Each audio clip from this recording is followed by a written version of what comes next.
think you touched on it a little bit already, is we're waiting for perfection sometimes. If sometimes it feels like we're waiting for perfection. I know in this adventure of painting my shed, I've said, well, I need to wait for a better weather day. Well, Mhm. guess what? Had plenty of better weather days. Chose to do something else.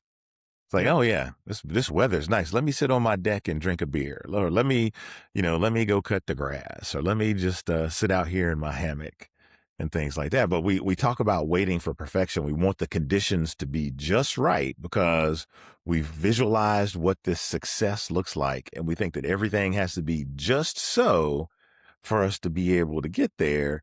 And if one thing is out of order, that's just further cause for us to kind of stay our hand and not launch, not do the thing that we need to do. But what we really have to remember is that we can't sacrifice better in the pursuit or the hope of perfection.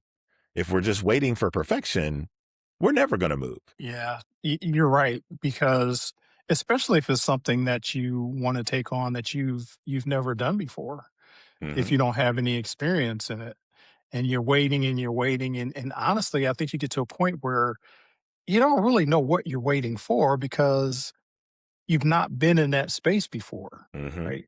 So you really don't know what you're waiting for. Maybe it's just the fear of failure, just the anxiety of the launch or something of that nature.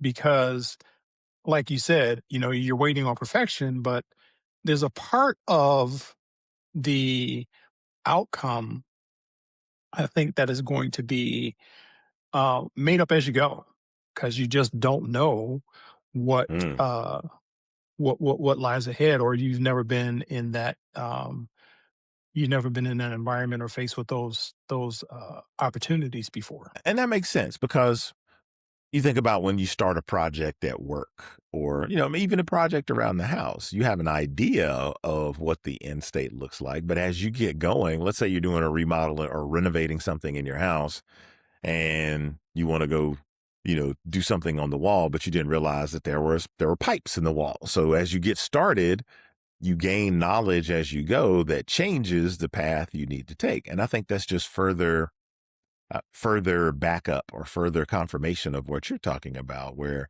we don't know what the whole path is going to look like. We need to be able to react to change. So trying to wait until everything is perfect and everything perfectly aligns is just an exercise in futility.